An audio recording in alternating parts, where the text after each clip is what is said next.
எல்லோருக்கும் வணக்கம். Bigg Boss season 8 Tamil. So இந்த வீடியோவில் நம்ம ஜாக்குலினுக்கும் ராணவுக்கும் சௌந்தர்யாவுக்கும் என்னதான் ஆச்சு ப்ரோமோ 2ல அப்படின்றத பற்றி டீட்டெயில்டாக ஒரு டீகோடிங்.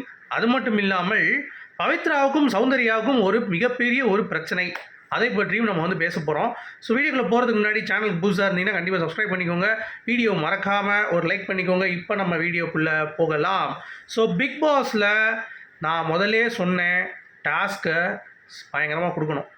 அப்போ தான் வந்து பார்த்தீங்கன்னா ஃபைட் வரும். ஸோ ஆக்சிஜன் டாஸ்க்கோ இல்லை ஒரு ஃபிசிக்கல் டாஸ்க்கோ கொடுத்தா தான் அவங்களுக்குள்ளே இருக்கிற அந்த எமோஷன்ஸ் வந்து எல்லாருக்கும் தெரியும் அப்படின்றத நம்ம காலங்காலமாக சொல்லி தெரிகிறோம். இவங்க ஃபிசிக்கல் டாஸ்க்கும் கொடுக்கல. எனக்கு பிரச்சனை கிடையாது. ஏன்னா நீங்கள் வீட்டை பிரிக்க ஆண்கள் பெண்கள் இருந்ததெல்லாம் கூட ஓகே தான், தட் இஸ் குட் கான்செப்ட். அது வந்து தப்புன்னு சொல்ல மாட்டேன் நான். ஆனால் டாஸ்க் முதல்ல கொடுத்துருக்கணும். அப்படி கொடுக்கலையா, வீட்டை ஒன்றாக்கணும். வீட்டை ஒன்றாக்கினா பிரச்சனை வரும்னு நம்ம சொல்லியிருந்தோம். அவங்க வீடை மாறி விட்டாங்க. பெண்கள் ஆண்களை மாற்றுறாங்க, ஆண்கள் பெண்களை மாற்றுறாங்க. இப்படிலாம் நீங்கள் பண்ணிங்கன்னா வேஸ்ட்டு தான். 30 நாள் பார்க்கணும் எந்த ஒரு விஷயமும். 21 நாள் தான் கணக்கு. சரி 30 வைங்க, மீதி 20 நாளில் உங்களோட பெர்ஃபார்மன்ஸ் நீங்கள் காட்டுங்கடா அப்படின்ற மாதிரி தான் நீங்கள் சொல்லணும். அதை விட்டுக்கிட்டு இவங்க அப்படியே உட்காந்துக்கிட்டு சீட்டு தேய்ச்சிக்கிட்டு நான் வந்து பண்ண மாட்டேன் டாஸ்க்கு, ஏதாவது காமெடி ஃபன்னு சிட்சாட் டாஸ்க் இந்த மாதிரி கொடுத்தா கூட எல்லாருமே ரொம்ப சேஃப்டியாக மாட்டிகிட்டு இருந்தாங்க.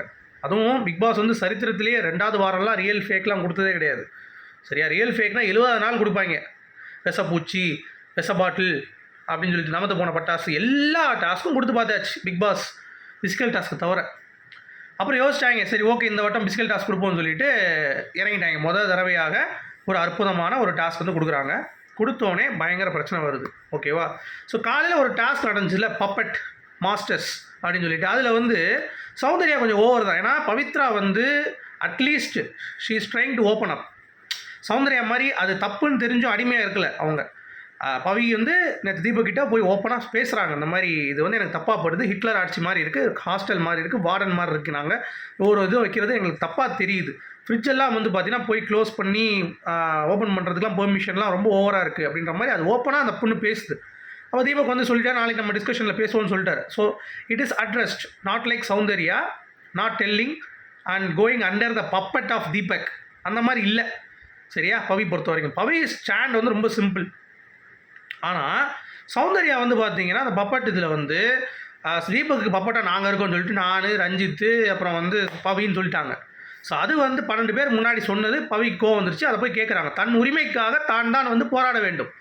சரியா, யார் போராடுவா அப்படின்னா அவங்க தான் போராடணும். போய் கேட்குறாங்க. அப்போ இந்த சவுண்டுக்கு வந்து பார்த்தீங்கன்னா மாட்டிக்கிது. பாயிண்ட்டு கிடையாது இந்த சவுண்டுக்கு, வெறும் சவுண்டு தான். சவுண்டு மட்டும்தான். இந்த ப்ரொமோட்டில் பார்த்துருப்பீங்கல்ல, சாரி பூரி, வெறும் சவுண்டு தான், வேறு ஒரு வெங்காயம் கிடையாது சவுண்டு கிட்ட.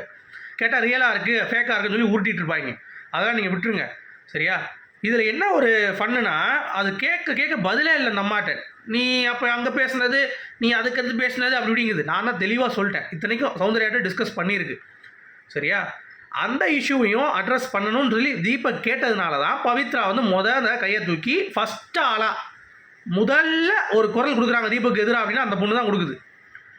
ஏன் கொடுத்தான்? தீபக் பண்ணுறது கரெக்டு தப்புன்னு நான் பேச வரல. இங்கே தீபக்கை அப்போஸ் பண்ணி கேப்டனாக ஒரு பாயிண்ட் எடுத்து வைக்கிற முதல் பெண் இவங்க தான். ஆனந்தி வந்து ஊர்க்கிளை மாதிரி பின்னாடி பேசிகிட்டு இருக்க தவிர முன்னாடி தீபக்கு அவ்வளோ விஷயம் இருக்குது. அவளை பப்பட்டுன்றாங்க, மாஸ்டருன்றாங்க, நீங்கள் வந்து எல்லாத்தையும் மயக்கிறீங்கன்றாங்க, நீங்கள் உள்ளே போனால் அப்படியே கண்ணில் பார்த்துட்டு அப்படியே வந்து பார்த்தீங்கன்னா உன்னை கவுத்திடுவேன்றாங்க. அப்போல்லாம் மூடிட்டு இருந்த ஆனந்தி வந்து பார்த்தீங்கன்னா வந்து பேசக்கூட மாட்டேதுங்க சபையில். தீபக் கிட்ட ஒரு வார்த்தை தைரியமாக பேச முடியல. ஆனால் பவி பேசுகிறான். அப்படி இருக்கும்போது how can you call her a puppet Soundarya? எப்படி நீ கேட்ப?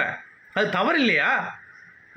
பவி கேட்கறது நீ அங்கே பாரு, உன்ன மாதிரி பாடி லாங்குவேஜ் வச்சுட்டுலாம் பேசினா எவ்வளோ ஹர்ட் ஆகும் தெரியுமா? அப்புறம் எதுக்கு நீ பண்ணுற அதெல்லாம்? அப்படி பண்ணால் நெகட்டிவாக ப்ரொவைட் சொல்லி ஒரு பொண்ணு கேட்கறதுல என்ன தப்புன்ற நான். அதுக்கு அப்படின்னா என்ன பதில சொல்லிடி அப்படின்ற மாதிரி தான் சொல்லணும் நம்ம. சரியா, சும்மா உட்காந்து கத்திட்டு இருக்கக்கூடாது. அந்த இடத்துல மாஸ்க் காட்டுறேன், முடிய திருப்பி போடுறேன் அப்படி இப்படின்ட்டு. அவங்க இது மட்டும் அப்படி பண்ணலங்க. டிஸ்கஸ்டிங் ஆட்டிடியூட் சவுண்டில் நீங்கள் நல்லா கவனிச்சிங்கன்னா எல்லாரும் பாயிண்ட் பேசும்போது இந்த அம்மா மூஞ்சி கேட்டால் அது ரியலாக இருக்கானா போய் வெளியே பிச்சை எடு போய். இதெல்லாம் ரொம்ப தப்புங்க. ரொம்ப ஆட்டிடியூடாக வந்து சௌந்தர்யா இருக்காங்க அப்படிங்கிறது பார்க்க முடியுது. இது வந்து ரொம்ப கேவலமாக இருக்குது. அடுத்தவங்களுடைய ஒரு உரிமை இல்லாமல் இப்போ ரஞ்சித் ஒத்துக்கிட்டார், நான் தான் வந்து பப்பட்டா இருக்கேன் அப்போ சொல்கிறது okay. But Pavi is voicing out. ஏதோ வந்து ட்ரை பண்ணுது. கொஞ்சம் கொஞ்சமாக அவரோட கிராஃப் இன்க்ரீஸ் தான் ஆகிட்டு இருக்கு, ரொம்ப டிக்ரீஸ் ஆகலை. சரி, அப்படி இருக்கும் ஒரு பெண்ணை நீங்கள் வந்து சொல்லும் பொழுது கேட்கும்போது நீங்கள் சொல்லு, ஆமாம் தப்பாக சொல்லிட்டேன், அந்த தப்பே ஒத்துக்க மாட்டாங்களா அந்த அம்மா. பவி மேலே தப்பு அப்படின்ற மாதிரி திருப்புறா, பவி வச்சு செஞ்சிட்டா. ஸோ இது வந்து உண்மையான ஒரு அடி தான் பவி பொறுத்த வரைக்கும். அதை நான் பேசணும்னு நினச்சேன், பேசிட்டேன். இது வந்து ஃபஸ்ட்டு ப்ரோமோக்கு வருவோம். ஃபஸ்ட்டு ப்ரோமோ எனக்கு தெரிஞ்சு அவன் சிரிக்கிறான், ராயனும் சரி ராணுவும் சரி. எனக்கு அந்த ப்ரோமோவில் ஒரு ஹோப் இல்லை. ஓப்பனாக சொல்லணும்னா 50% தான், 50% சான்ஸ் இருக்குது, 50% சான்ஸ் இல்லை. ஆனால் செகண்ட் ப்ரோமோ வந்து ரியலாக எமோஷன்ஸ் கனெக்ட் பண்ணுது, ஓகேவா. அதுலேயும் வந்து ராயன் சிரிக்கிறான். பட் இருந்தாலும் ராணுவ வந்து டிஹெச்ஏ அந்த வார்த்தையை யூஸ் பண்ணிட்டான் அப்படிங்கிறது தெளிவாக தெரியுது. ஏன்னா பீப் போட்டானுங்க, பீப் போடாமல் இருந்தால் பரவாயில்ல, பீப் போட்டானுங்க. அது பீப் அவன் சொல்லலைன்னா கூட இவங்க பீப் போட்டு கூட ஆட்டத்தை சுவாரஸ்யப்படுத்தலாம். விஜய் டிவி ஐயோ ஏதோ பீப் போட்டாங்க கெட்ட வார்த்தை அப்படின்ட்டு. சரியா. ஸோ காலையில் ரயான் அடிக்க போனான் ராணுவ, அதுக்கு ரயானுக்கு ரெட் கார்டுன்றாங்க. இன்றைக்கி இவன் கெட்ட வார்த்தை பேசிட்டான், ஒரு பெண்ணை வந்து அவதூறாக பேசிட்டான், இவனுக்கு ரெட் கார்டுன்றாங்க. அப்போ இந்த ஷோவில் ஒரு தட்டு மிச்சர் தரேன் அப்படி சொல்கிறவங்களுக்கெல்லாம் போய் கொட்டிக்கோ, கொட்டி கையில் வச்சுக்கோ, கையில் வச்சு அந்த மிச்சரை தின்னு நீயே. ஏன்டா மூதேவி, ஒரு விஷயம் பண்ணணுன்னா ஒருத்தன் பேசுகிறாங்கிறப்ப அது ஒரு கவுண்ட்ரு வரும், அதுக்கு ஒரு அட்டாக் வரும், அதை வந்து அடிப்பாங்க. அதுதான் இந்த பிக் பாஸோடைய கேம்டா. அதை விட்டு ராயனுக்கு எல்லோ கார்டு கொடு, ராணுவுக்கு ரெட் கார்டு கொடுனா அப்போ எல்லாத்துக்கும் நீ கொடுத்துரு, வீட்டில் அப்படியே உட்காந்துக்கோ. நீ விஜய் சேதுபதி உட்காந்து மிச்சர் தின்னு, நீயும் விஜய் சேதுபதி உட்காந்து. நான் சொல்கிறதே புரிஞ்சிக்க மாட்டேறாங்க. இந்த கேமோடைய ஃபார்மெட்டில் இப்படிலாம் இருக்குங்க. இதில் யார் அனலைஸ் பண்ணி அடுத்து அவன் தப்பு பண்ணான்னா, உண்மையிலேயே அவன் வந்து ரொம்ப அடமெண்ட்டாக இருந்தான்னா அவனுக்கு ரெட் கார்டு கொடு. அதை விட்டுட்டு பெண்கள்கிட்ட வந்து கண்ணியத்தோட பேசு, மரியாதை அப்படிலாம் கிடையாது. இந்த கேம் தான் அடிச்சு தான் ஆடணும், இப்படி தான் ஆடணும். என்ன பண்ணுவேன், ராணுவ அந்த இடத்துல என்ன பண்ணாங்கிறது தெரியாது நமக்கு. அதை பார்த்துட்டு தான் நான் முடிவு பண்ணணும். அதாவது ப்ரமோ அடிச்சுட்டு பார்த்துட்டு ரெட் கார்டு, அது கமெண்ட்லாம் பார்க்குறேன், எனக்கு ஆச்சரியமாக இருக்குது. ராணுவ இதை வந்து கண்டென்ட்டுக்கு பண்ணுறேன் அப்படின்னு என்னடா பண்ண சொல்கிறீங்க? வீட்டில் உட்காந்து இப்போ இத்தனை பேர் பார்க்குறீங்களா, எங்கேருந்து வந்தீங்க, இவ்வளோ எங்கடா போனீங்க, கோமாவில் இருந்தீங்க? நான் கேட்குறேன், 30 நாள் ஷோ ஓடுது இல்லை இந்த பிக் பாஸ் பார்க்குறேன்ற பேரில், இப்போ வியூஸ் பாருங்கள் அள்ளுது. இப்போது ஏன் வரீங்க? இப்போ மூடிட்டு வீட்டில் உட்கார வேண்டியது தானே, எதுக்கு வந்து பார்க்குறீங்க? வெக்கமா இல்லையா?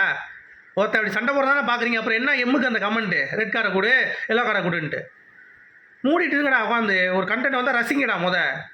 சும்மா உட்காந்துட்டு யோசிக்கிறேன் நான், என்னடா அது இப்படிலாம் இருக்குது, இப்படிலாம் பேசுகிறாங்க அப்படின்ற மாதிரி. இவங்க கேட்குறாங்க கண்டென்ட் வேணும்னு, கண்டென்ட் கொடுத்தா உடனே திட்டிட்டு ரெட் கார்டு கொடு, அதை கொடு, இதை கொடுன்ட்டு அவனுடைய இதை பார்க்கலாம்.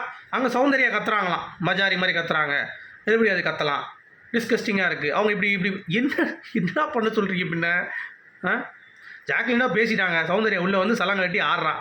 அப்புறம் ராணா வந்து நீ மூடிட்டு உட்காருன்றான், திருப்பி நீ யாரா சொல்கிறதுக்குன்றான். அப்புறம் ஜாக்லின் வந்து நான் அடித்து சாரி கேட்குறான், அப்புறம் நீ அடிச்சுட்டு நான் சாரி கேட்க வாங்குறான். இவ்வளோ தான் ப்ரொமோ.